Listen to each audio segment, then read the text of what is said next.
All right, one final news story I want to share with you, and this is a story very relevant to us here in Michigan. I know those of you listening to us on other stations around the country, you're like, well, what does this have to do with me?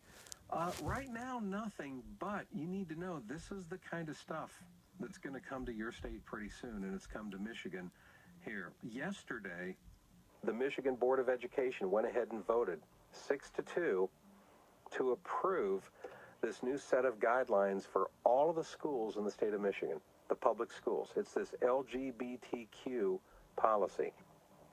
And I have to tell you, folks, this is really scary, and it's really frustrating because what's happening here then is these new guidelines are being sent to all the school districts around the country, or I'm sorry, around the state of Michigan. Now, here's what's important for people to understand. The school districts do not have to obey these guidelines.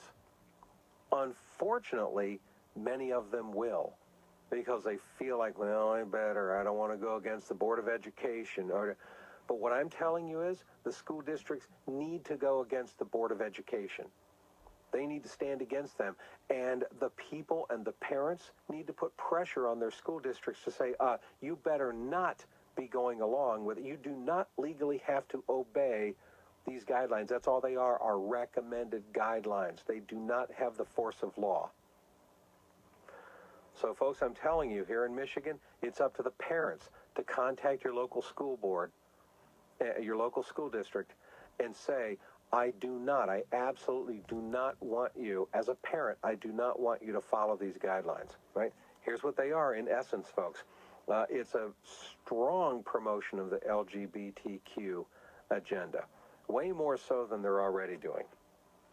First of all, it tells the schools to refer to the students according to their gender identity. So if a boy thinks of himself as a girl, then the school teachers, the administrators, the janitors, everybody else would need to refer to that person as she and her, and by the name of their gender identity.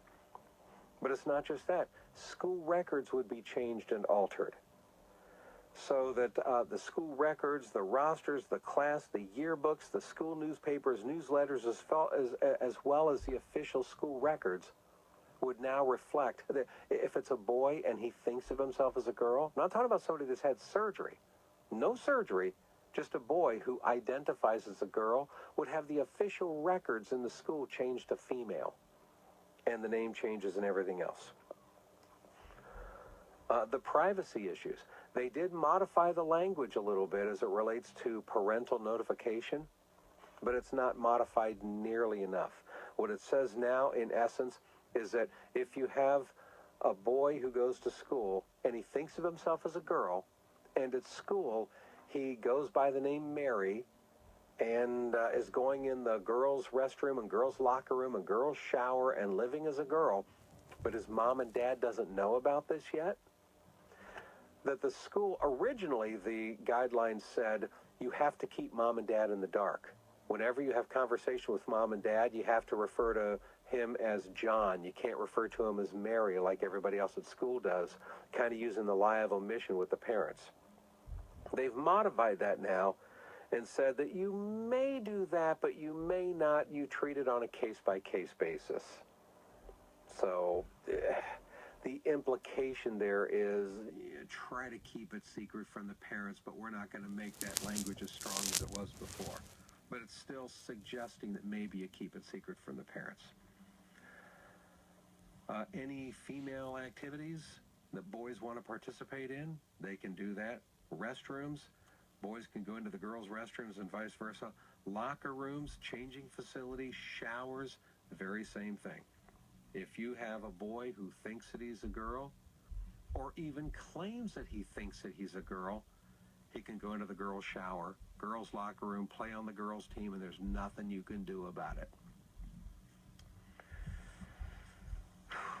All right, well, these are the new guidelines now for all Michigan schools. All Michigan schools. I was reading this piece in the Detroit Free Press. And let me just read to you a little bit of what it says. Quote, the Michigan Board of Education on Wednesday voted 6-2 to approve a controversial set of guidelines designed to protect LGBTQ students. How ironic the word protect is used.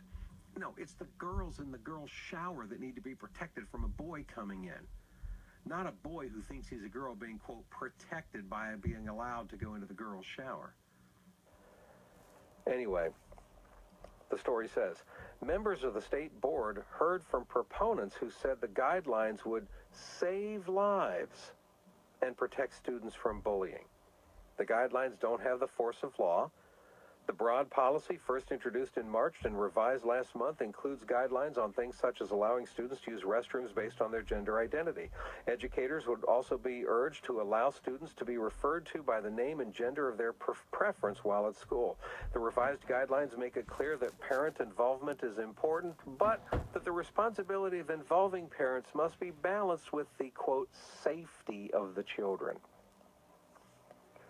Goes on to say, while the board heard from plenty of people who support the guidelines, they also heard from opponents, including lawmakers. Senator Patrick Colbeck said the vast majority of comments about the guidelines have been in opposition. Revisions made to the proposal haven't been substantial and don't reflect the voice of the majority of citizens to provide public comment, Senator Colbeck said. He also urged the board to delay voting. Referring to legal challenges, Colbeck said, quote, the legal battle on this issue is far from over. He said that if board members choose to approve the guidelines, they would be responsible for opening up many of the school districts in the state to lawsuits. And I think Senator Colbeck is right. Well, anyway, I want to let you folks know, later on this afternoon, in the 3 o'clock hour, Senator Pat Colbeck is going to be joining me. And he'll be with me for the hour. We're going to talk about this. We're going to find out what's going on in Michigan, what the options are for parents and school districts, and then we're going to open up the phone lines later on in the 3 o'clock hour and let you folks call in and ask whatever questions you have of Senator Colbeck. And so we're going to have this debate later on today. I just want you to know, because this is a really important issue to those of us living here in Michigan. Okay? Anyway, you are listening to The Bob Duco Show.